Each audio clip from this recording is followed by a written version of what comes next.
የገድልህ መጽሐፍ በተነበበበት ውሃ የተጠመቀውን ኃጢአቱን እደመስስለታለሁ። መቃብርህን የተሳለመ እስከ 100 ትውልድ ድረስ እምርልሃለሁ። በጸለይክባት በግዮን ውሃ ምንጭ የተጠመቀውን እስከ 77 ትውልድ ድረስ እምርልሃለሁ።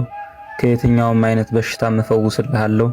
ከሰማይ በወረደልህ የእጅህ መስቀል የተባረከውን በሰማያት የዲያቆናትን ክብር ሰጠዋለሁ።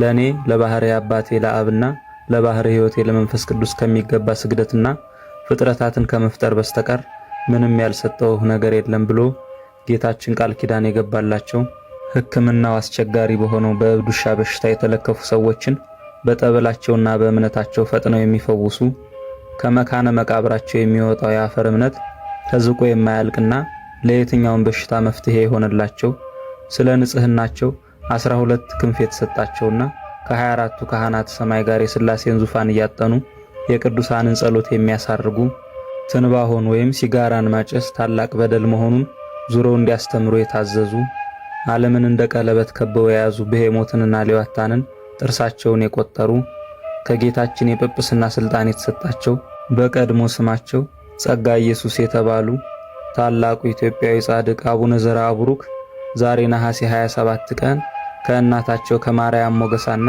ከአባታቸው ከደመ ክርስቶስ የተወለዱበት ዓመታዊ የመታሰቢያ በዓላቸው ነው። መስቀላቸው የሚገኝበትና አጽማቸው ያረፈበት ገዳማቸው ገዳመ ጺማ አቡነ ዘርዓ ቡሩክ አንድነት ገዳም በጎጃም ክፍለ ሀገር ከአዴት ከተማ 6 ኪሎ ሜትር ወጣ ብሎ ይገኛል። ለእግዚአብሔር ምስጋና ይሁን። እኛንም በጻድቁ በአቡነ ዘርዓ ቡሩክ ጸሎት ይማረን ይቆየን።